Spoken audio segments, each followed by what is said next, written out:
नमस्कार प्रिय विद्यार्थियों। आज एक नए टॉपिक के साथ जुड़े हैं, क्षारीय मृदा धातु।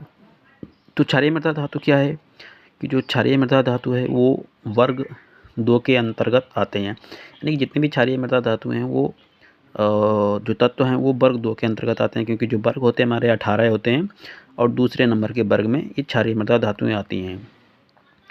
इसमें होता है कि इनकी जब वाह्यतम कोश होता है तो उनके वाह्यतम कोश में अधिकतम 2 इलेक्ट्रॉन हो सकते हैं। तो जो वाह्यतम कोश है इनमें अधिकतम 2 इलेक्ट्रॉन हो सकते हैं। देखते हैं कैसे 2 इलेक्ट्रॉन हो सकते हैं। यहाँ पे इसका इलेक्ट्रॉनिक विन्यास दिया गया है, ये देख सकते हैं। यहाँ पे जो सबसे पहला जो वर्ग 2 का जो तत्व है वो बेरिलियम है 2,2।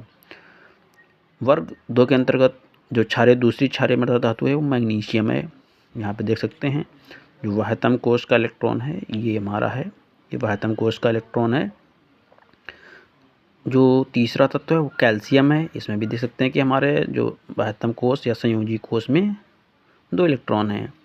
ठीक है दोस्तों, अगला जो चौथा तत्व है स्ट्रोंशियम है और यहाँ भी वाह्यतम कोश में 2 इलेक्ट्रॉन हैं।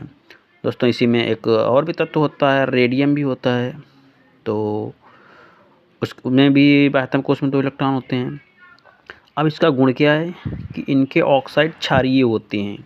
तो इनके ऑक्साइड क्या होते हैं, क्षारीय होते हैं। तो अगर मान लिया जाए तो जो हमारा कैल्शियम है, कैल्शियम ऑक्साइड, क्योंकि ये कैल्शियम का हमारा ऑक्साइड है, तो ये कैल्शियम ऑक्साइड हमारा कैसा हो गया, क्षारीय हो गया।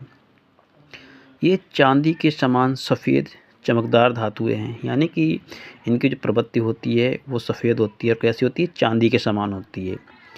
ये मुलायम होते हैं। दोस्तों ये क्या होता है, जैसे कैल्शियम है मुलायम होता है क्योंकि चाकू से काटने पर ये कट जाता है, परंतु उच्च ताप पर ही पिघलते हैं। लेकिन इसके लिए टेम्परेचर क्या चाहिए कि हाई चाहिए, तभी ये पिघलेंगे।